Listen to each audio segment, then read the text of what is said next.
Xayrli kech, qadrli do'stlar, qonaqlar, bugungi kechimizning bik shadbız sizni ko'rishga. Bizning shunday yoqti жылы uyimizda shtab Tatar Moskva deb atalgan.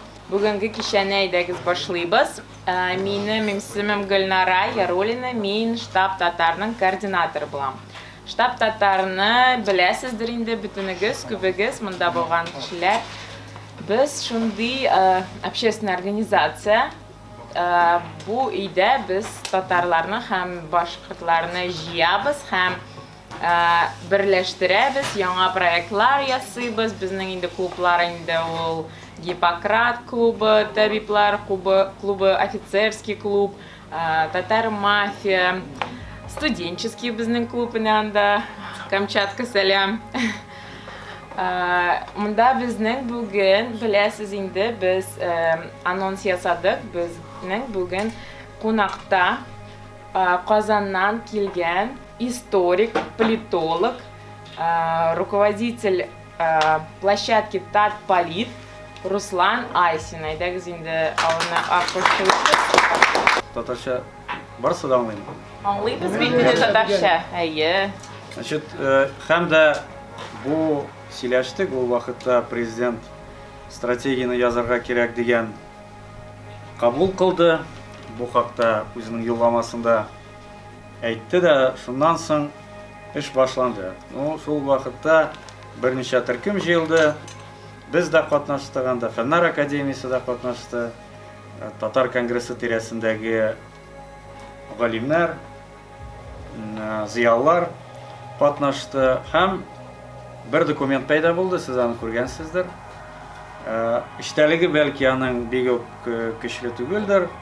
Миңа калса, ничек бар шулай, без инде аны кабул иттек. Һәм инде рамочный, ягъни кысалы документ буларак без аны кабул иттек. Һәм инде аны тере, ягъни живой, жанлы документ буларак шулай кабул иттек. Ягъни менә хәзерге вакытта да анда тулландырып була, нәрсәдер кертергә була. Һәм инде менә бу 2-3 ел дәвамында без бизнес онлайн мәйданчыгында мин анда алып барган түгәрәк истәлләр, төрле сөйләшүләр һәм инде мәкаләләр җыйдык. Һәм менә бу зур гына китапны чыгардык, җыентык. Бу җыентыкта актив татар штабы катнашты, Рөстәм әфәнде үзе катнашты, булышып күрсәтте. Шуңа күрә менә бу biz оештырган татар шахматы, ягъни татарский квадрат дигән зыялылар клубы, интеллектуальный клуб бездә бар анда. Күренекле анда тарихчылар, галимнәр, анда Исхаков, Валиевлар һәм башкалар керә. Вот шуның эшләре дә шунда керде. Һәм менә бу миңа калса төп документ. Менә монда стратегия, дөресен әйткәндә. Кабул ителгән стратегияны бәлки күргәнсез, ул кичкенә генә брошюрка форматында, ул күбрәк манифест, ягъни мөрәҗәгать, обращение, воззвание форматында кабул итсәк тә була. Эштә катнашалар. Ягъни без әйдәманнар буларак беренчеләрдән бу теманы күтәрдек һәм Аллага шөкер, башка халыклар да бу эшкә кереште. Шул вакытта кызганычка каршы моңарча без стратегиясыз ничек яшәдек дигән сорау туа. Ул бит стратегиясыз, ягъни плансыз, ягъни мәгънәсез рәвештә. Менә ул мәгънәсезлек нәрсәгә китерде кызганычка каршы?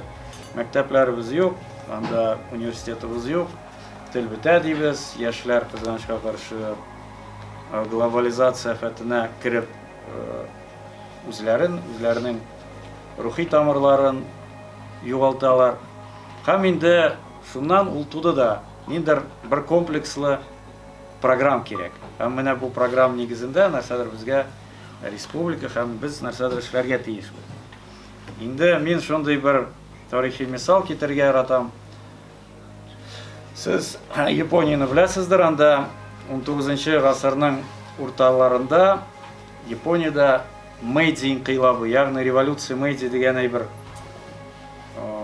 булды.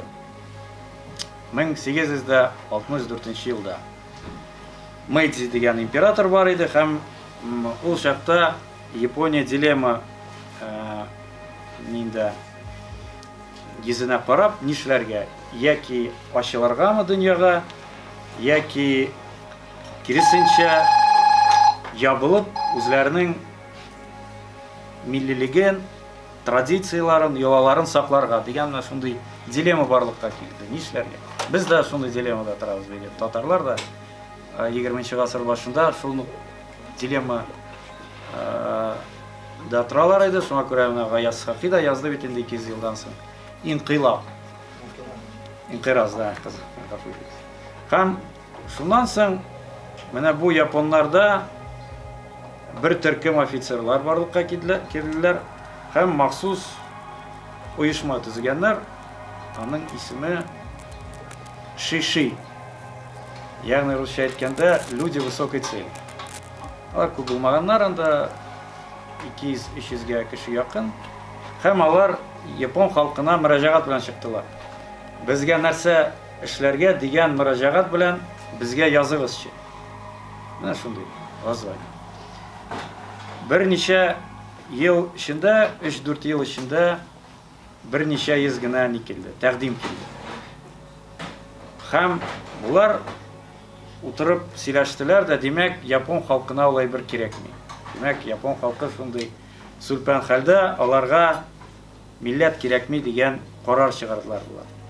Ну, шуннан соң кинәт кенә бер ел эчендә 300 мең тәкъдим килде япон халкына.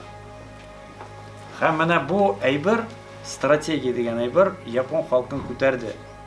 Һәм 35 ел эчендә Япония